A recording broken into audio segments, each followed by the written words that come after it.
hablando Kicillof, a partir del 10 de enero vamos a tener que empezar a pagar, por una decisión judicial, los 16.000 millones de dólares por el juicio contra YPF. ¿Qué decisión va a tomar o tomó el gobierno, el Poder Ejecutivo, sobre esto? Bueno, nosotros, acá hay un problema porque la plata no la tenemos. No tenemos 16.000 millones de dólares para pagar, esa es la realidad. Pero sí tenemos el willing to pay, ¿no? La voluntad de pagar. Nosotros lo que vamos a hacer, que es una idea, esta es una de las ideas que estamos trabajando, es crear la tasa Kicillof, es decir, pagarle a este fondo con un perpetuo, con un bono perpetuo, con algo que se llama la tasa Kicillof. Y que los argentinos tengamos que pagar todos los años una determinada cantidad de dólares gracias al error monstruoso que cometió Kicillof. Mañana vas a volver a tener gente en la calle, pero sí, déjame que te pregunte. Ahora, ¿vos te parece que en 16 días de gobierno, digamos, 3 marchas, no pueden aceptar que perdieron? ¿No pueden aceptar que la población eligió otra cosa? ¿No pueden aceptar que gobierne otro con otras ideas? ¿No pueden aceptar que hay otra forma de ver el mundo? Argentina al inicio del siglo XX era el país más rico del mundo. Hoy es 140. Tenemos casi 50% de pobres. Tenemos más de 10% de indigentes. ¿Sí? Este modelo que tanto defienden llevó los salarios a $300. Si mantuviéramos los de la convertibilidad, tendríamos 1.800. Y si le pones una tendencia lógica, estaríamos en 3.600, es decir, dividieron los salarios por 12, o sea, perdimos casi el 91,5% del salario potencial por el populismo, y quieren más de lo mismo. Me llamó por teléfono desde su teléfono. Y te dijo, ¿qué haces, Javier, aquí? Y claro, estábamos esperando que atendiera un asistente, y era él directamente. Fue muy fuerte el intercambio. El hecho de que estuviera hablando de manera directa con Elon Musk. Él, bueno, hizo toda una ponderación de las ideas. Bueno, él estuvo muy activo cuando fue en la entrevista que me hizo Tucker Carlson, sí, que recordemos que pasó las 500 millones de reproducciones. Sí. Creo que es la entrevista más vista en la historia de la humanidad. Esta la puedo superar. No, hay que traducirla, nada más. Sí. Después, bueno, pero esa entrevista, ¿sabes qué tiene de interesante? Que tiene mucho de batalla cultural. Para uno entender por qué, digamos, algunas cosas funcionan. Es por el tema del litio. Ah, sí. Bueno, perdón, querías completar. Con la desregulación que hicimos en temas de Internet, digamos, Starlink podría estar en Argentina. Digo, que sería algo muy valioso para el campo. Fíjate que todo el tiempo estamos encontrando casos de corrupción. Entonces, o cosas que de repente son un disparate. Teníamos 121 autos, 2 choferes por auto. Para la Secretaría General de la Presidencia solamente ahí había 121 autos, con lo cual 242 choferes. Se saca todo, se saca todo. El gobierno acaba de dar de baja a 7.000 empleados. Fuera. Se terminaron los privilegios. Austeridad. Si nosotros queremos pedirle a la gente que nos acompañe con esto, los primeros que tenemos que ser austeros somos nosotros. ¿El gobierno va a haber aumentos para los empleados públicos de la Administración Nacional? No. La CGT va a ocupar las calles mañana. Bueno, que lo hagan. Luis Dería quiere volver a cortar las rutas. Delía manejaba planes, tenía menos votos que planes. Al margen que parte de esa lentitud que le ponen los legisladores es porque buscan coimas también, ¿eh? Ojo.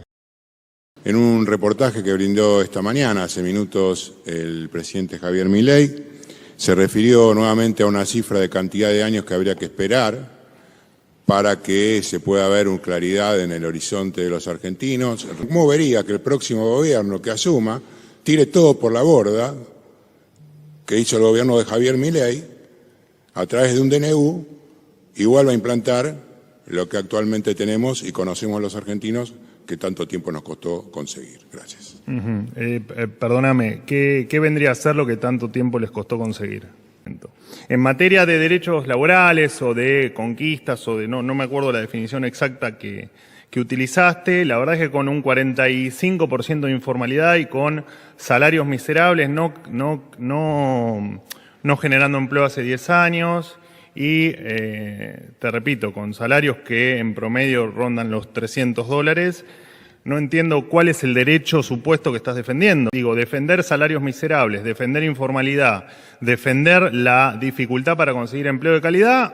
Bueno, a mí me parece que esos, más que derechos adquiridos, son batallas que la Argentina fue perdiendo a través de los años o de las décadas y que la verdad es que queremos recuperar. La madre de todas las batallas está puesta en las cuentas públicas. Entendemos que con cuentas equilibradas no hay emisión ni de deuda ni de pesos con la maquinita de hacer billetes. La decisión es que la máquina de hacer billetes no funcione nunca más en la República Argentina, entendiendo que fue una de las grandes armas que tuvo la mala política para hacer política, valga la redundancia, y que nos han desembocado en este desastre monetario. Así que esas batallas están dándose y entiendo que camino al éxito. Por supuesto que la dinámica de la política monetaria hace que uno no pueda ver los resultados inmediatamente, pero estamos haciendo todo lo posible porque las cuentas sigan equilibradas, porque la máquina de hacer billetes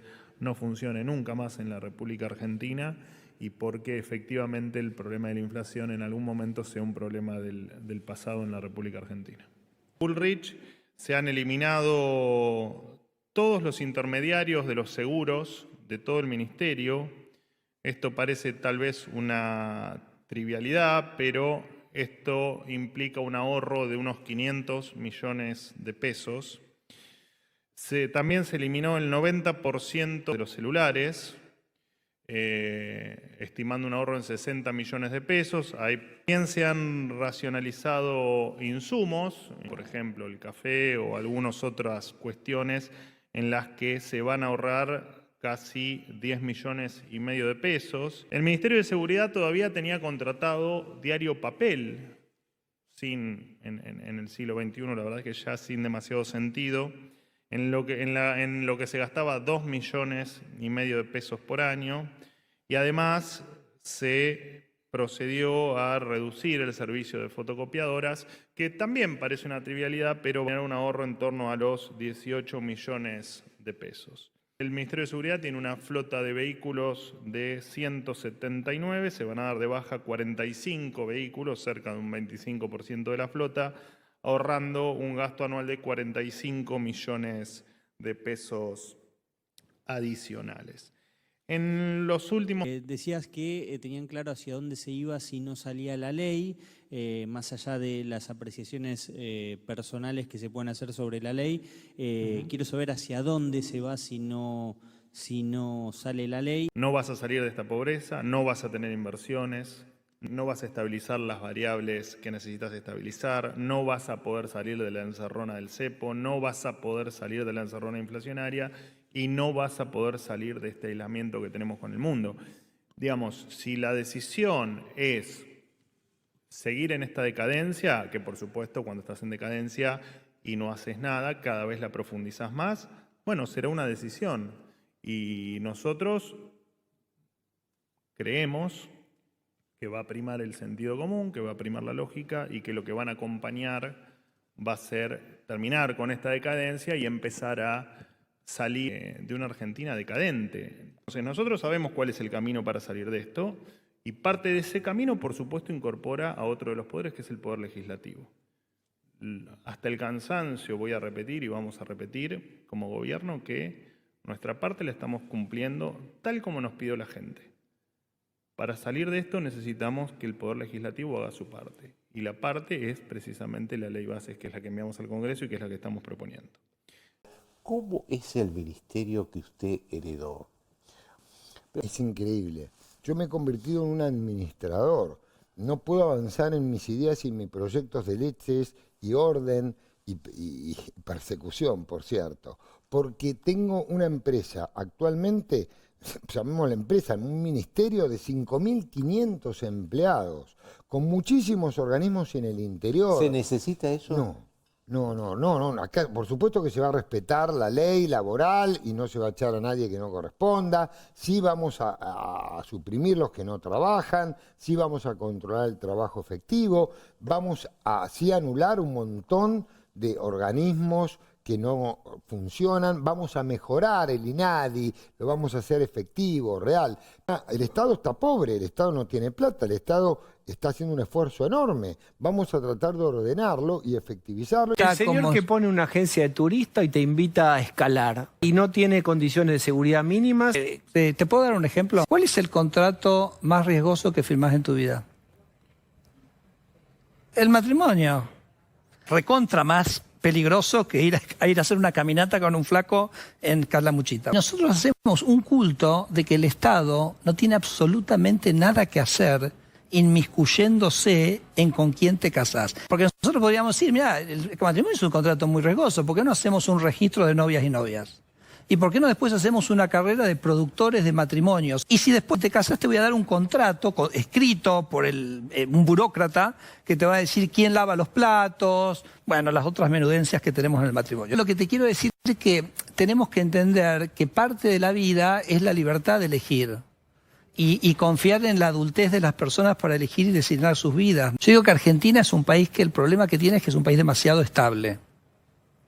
¿A qué me refiero? Porque me decís como 150% de inflación, ¿de qué me estás hablando? A ver, me refiero al siguiente, si yo te muestro una foto de sindicalistas hoy y te digo, bueno, vamos a hablar de los mismos gremios hace 30 años, son los mismos.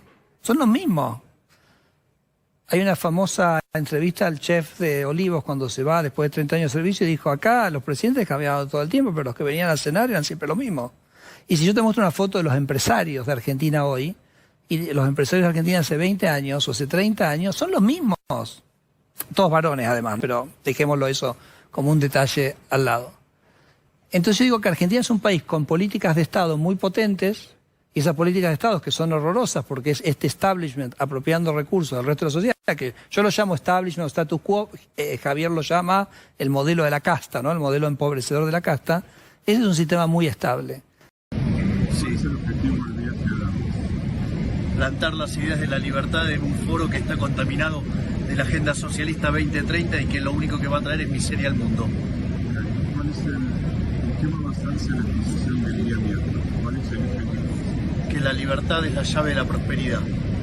¿Cuál es el sentido de la reunión que estaría yo lleva en materia de la audiencia del gobierno?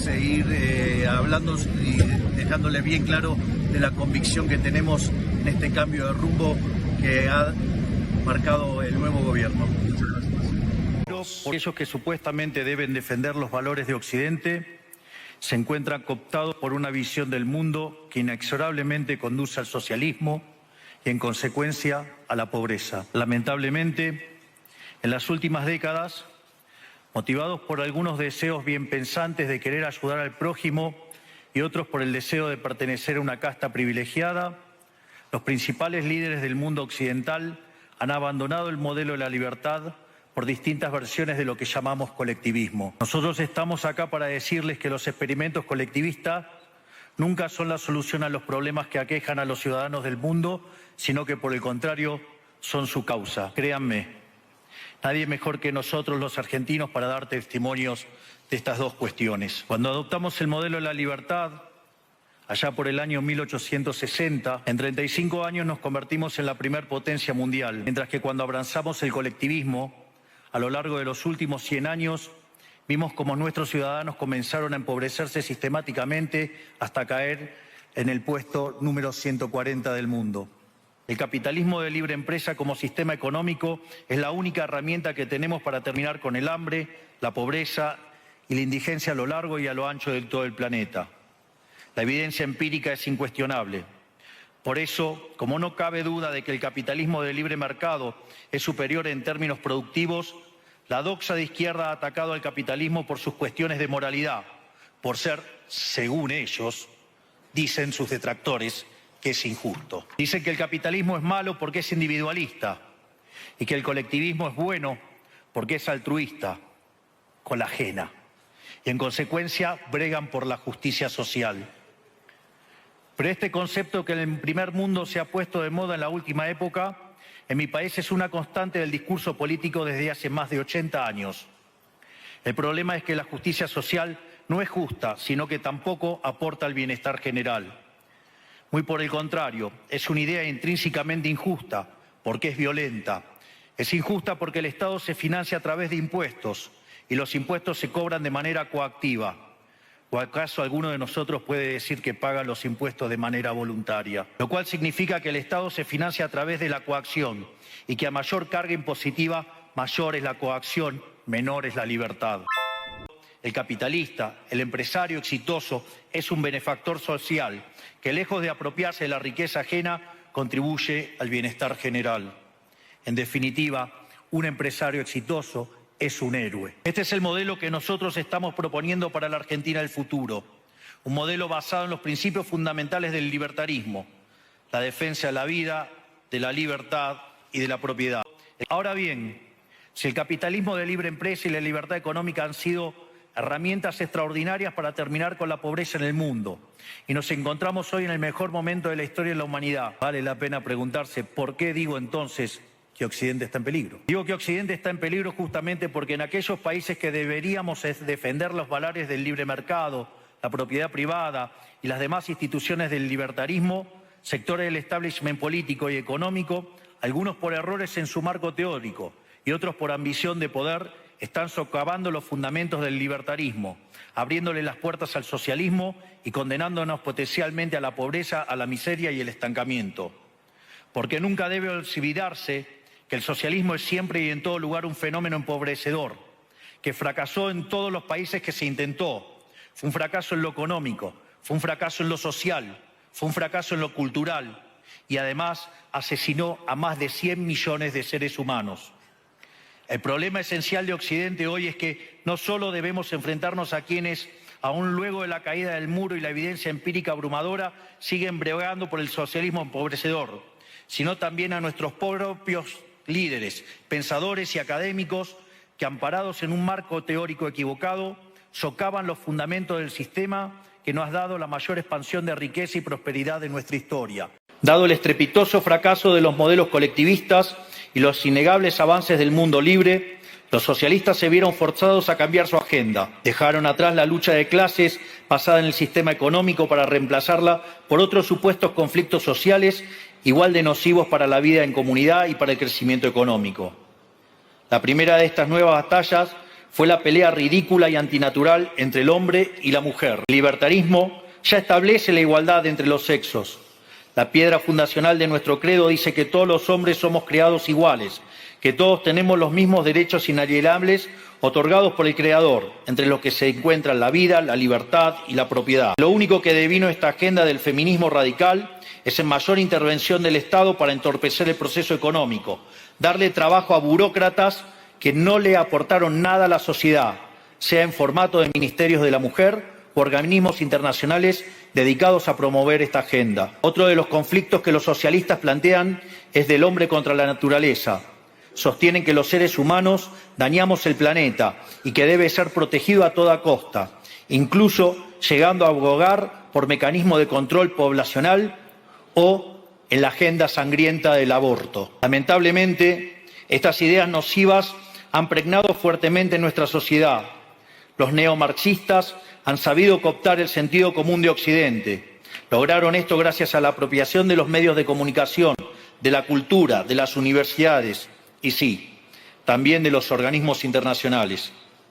No cedan al avance del Estado. El Estado no es la solución. El Estado es el problema mismo. Ustedes son los verdaderos protagonistas de esta historia y sepan que a partir de hoy cuentan con Argentina como un aliado incondicional. Muchísimas gracias y ¡viva la libertad, carajo!